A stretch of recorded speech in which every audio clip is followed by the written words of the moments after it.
تعالَ معايا 30 ثانية بس اسمع الفيديو ده. هل النجاح محتاج فلوس؟ محتاج واسطة؟ النجاح مش محتاج كل ده.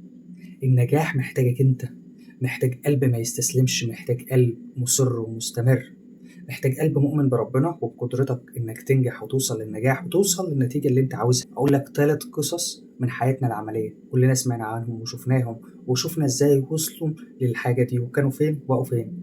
مو صلاح، محمد صلاح، ما فيش حد على كوكب الأرض ما يسمعش عن مو صلاح وما هتفش باسمه في مرة. مو صلاح، محمد صلاح من قرية صغيرة من طنطا، كلنا عارفينها وكلنا عارفين القصة، إنه كان شاب بسيط وأهله ناس بسيطة، وفجأة ربنا سبحانه وتعالى كرمه. هل محمد صلاح طلع مرة واحدة لقى نفسه ناجح؟ لأ، محمد صلاح أصر واستمر. كان في ناس وكان في ضغوط خارجية وكان في ناس حواليه بتكسر في مقاديفه ومش هتوصل، مش هتقدر، مش هتعمل، لكنه استمر وكان بيسافر وكان بيروح النادي وكان بيروح وهنا وهنا وهنا لحد ما ربنا سبحانه وتعالى حب يكلل التعب ده كله والمجهود ده كله بإنه يوصل لنتيجة هو يستحقها. هو أصر واستمر وكان عنده قلب قوي، إصرار وعزيمة، وصل للنتيجة اللي هو فيها دلوقتي. ربنا سبحانه وتعالى وكلوا اعملوا فسيرى الله عملكم ورسوله والمؤمنون. كل ما بتشتغل وكل ما بتجتهد وكل ما بتصارع أصحاب السوء وأهل السوء والناس اللي بتكسر مقاديفك، كانت النتيجة بتاعتك في أبهى وأزهى صورها. هتكون في نتيجة أنت تبهرك، مستحيل إنك كنت تتخيل إنك توصل للنتيجة دي. القصة التانية، شاب كان حلمه إنه يبقى دكتور كبير، اجتهد وذاكر، كان بيعشق العلم وكان بيحب وكان نفسه يوصل لأعلى درجاته. وفجأة بعد سنين من التعب والاجتهاد والمذاكرة وتحصيل العلم والسفر من هنا لهنا لهنا، وقف.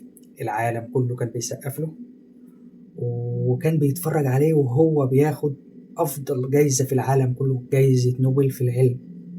دكتور أحمد زويل الله يرحمه، هو قدر لأنه صدق نفسه، صدق إنه يقدر، صدق حديث الرسول صلى الله عليه وسلم: احرص على ما ينفعك واستعن بالله ولا تعجز. احرص على أي حاجة بتنفعك وانفع بيها، خليك نافع لنفسك ولكل اللي حواليك. كلمة هتأثر في قلب حد هتخليه يسعى لطريق هو ما كانش شايفه. انت كمان خلي قلبك دايما ساعي للخير، خلي قلبك يجتهد للوصول لهدفك، خلي دايما خطواتك ما هي إلا درجات سلم بتوصل فيها لهدف انت نفسك فيه. هو قدر ووصل، انت ليه مش قادر؟ انت ليه مش عارف؟ انت ليه متخيل انك ضعيف؟ الكون كله مسخر بقدرة ربنا سبحانه وتعالى ليك لخدمتك، بس انت فين؟ انت سعيك، انت وجودك. انت لازم عشان توصل للي نفسك فيه لازم تجتهد وتسعى. اشتغل كل الشغلانات، اسعى في كل الاتجاهات، كل الطرق وكل الفرص وكل حاجة مفتوحة لك. انت ليه رابط نفسك بفكرة واحدة، بطريق واحد؟ ليه رابط نفسك بشغلانه واحده؟ ليه رابط نفسك بانك بس هصحى الصبح اروح شغلي واجي من شغل انام عشان اروح الشغل تاني يوم؟ ليه؟ ليه؟ انت معاك وقت، انت معاك فرص، انت ربنا سبحانه وتعالى مسخر لك كل حاجه، كل الناس حواليك بتبص عليك انت سعيك فين. ربنا سبحانه وتعالى بيبص عليك انت سعيك فين عشان انا اساعدك.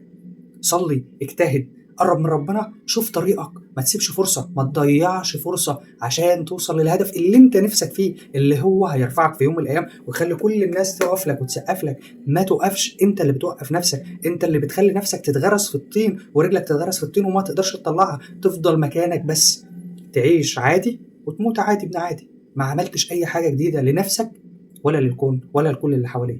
القصة الثالثة، طفل من الصعيد برضه كان حلمه يبقى دكتور، وكان حلمه يبقى دكتور كبير. اجتهد واشتغل على نفسه. حلمه ما كانش حد مصدقه، بس هو كان مصدق نفسه، هو كان مصدق حلمه، هو استثمر واشتغل على نفسه، سعى واجتهد، ودلوقتي بقى أكبر دكتور قلب في العالم كله. كل العالم بيجي عشان يتعلم منه، ياخد جزء من علمه، كتبه مالية العالم كله.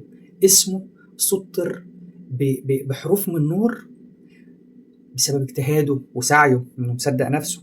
وزي ما قال اينشتاين ان كل محنه احنا بنعيشها فيها فرصه عظيمه بس مستنياك، مستنيه انك تحفر وتجيبها.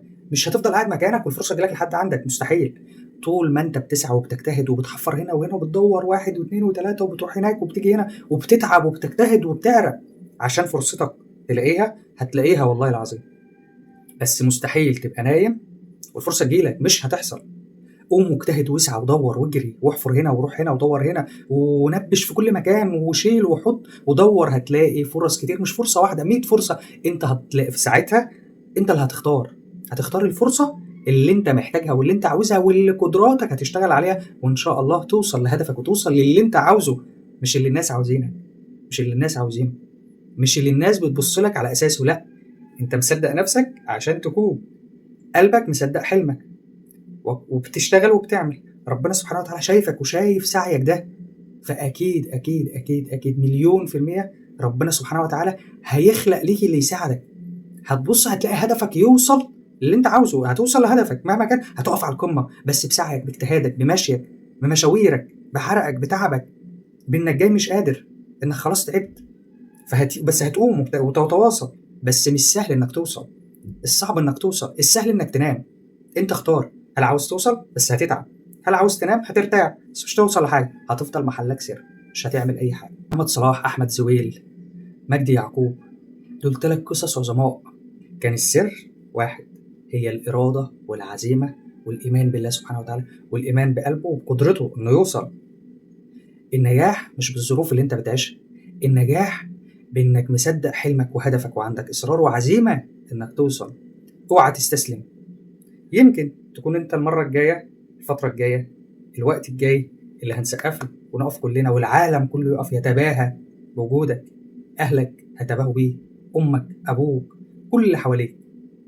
انت الفتره الجايه اللي هتكون صاحب القمه، انت اللي هتقف، كلنا هنقف تحت ونبص لك كده ونسقف لك. ما تخليش انت تبقى تحت، انت الفتره الجايه هتكون فوق، بس صدق حلمك، صدق هدفك، صدق اللي نفسك توصل له، عشان كلنا نصدقك، عشان كل الكون يسخر ليك. بس خليك صاحب إرادة، صاحب إصرار، صاحب قوة وعزيمة، وإن شاء الله هتوصل للي نفسك فيه مهما كنت شايفه صعب أو مستحيل. طالما سعيت إن شاء الله هتوصل له. شكرا.